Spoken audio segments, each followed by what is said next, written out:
8 years ago, my life was touched by suicide when we lost my little brother James. And I guess that started myself on a journey and helped me become passionate about mental health. Suicide's something I hold quite close to my heart. I lost 2 of my friends to suicide.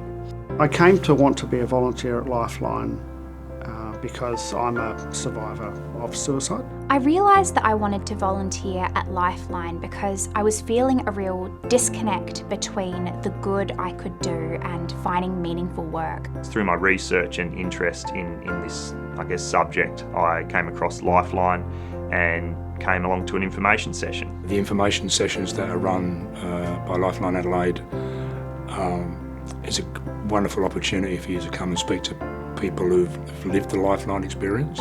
You can never ask too many questions, and the team at Lifeline Adelaide are fantastic, and they will answer all your questions. Come and attend a training session and see what you think. I found the training really informative and so helpful. We did lots of role plays and interactions with other people that were participating in the training, so we really got lots of opportunity to practice our skills. About halfway through the training program, you get to actually come into the phone room and shadow crisis supporters as they take their calls. You're not interacting at all, you're just observing. The first time I took a call, I remember coming in and I was very anxious, I was very nervous, didn't know what to expect. My first time taking a call, I remember the build-up quite well. I was nervous, we all were, we talked about it a lot as a group. Taking my very first phone call, I expected to be nervous, but I actually felt really comfortable. It was actually relief. The phone rang and I answered it, and I heard it was just another human voice on the other end of the line.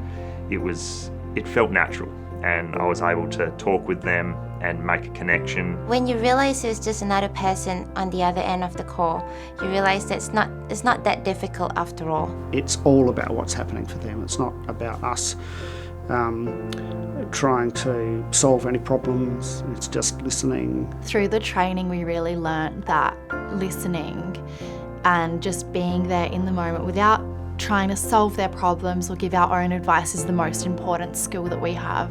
You can often hear the shift in the tone of their voice, or you can hear a renewed sense of hope in the way that they're talking from the start of the call compared to the end of the call. The change, the shift in them, they're a different person than the person that rang. And I remember that call ending that night, and it felt like all the training and all the hard work it had paid off, and it was a real achievement.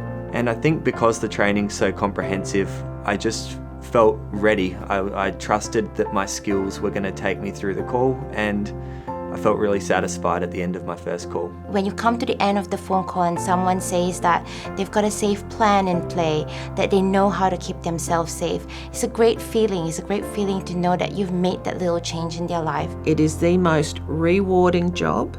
You're fulfilled. You learn something new every time you get on the phones. It's really rewarding. You'll meet a lot of fantastic people. You'll speak to a lot of wonderful people on the phones. You'll be so supported, you'll love every second of it, and you'll have this incredible community to back you up along the way. I wish I'd done it years ago because it's something you can take into your own life and bring with you every day. It's one of the best things I've done in my life, if not the best thing. It's going to change your life and the way you interact with others. You're part of something bigger than yourself. It's a quiet thing. There's no awards. There's no one knows what you've done, but you do.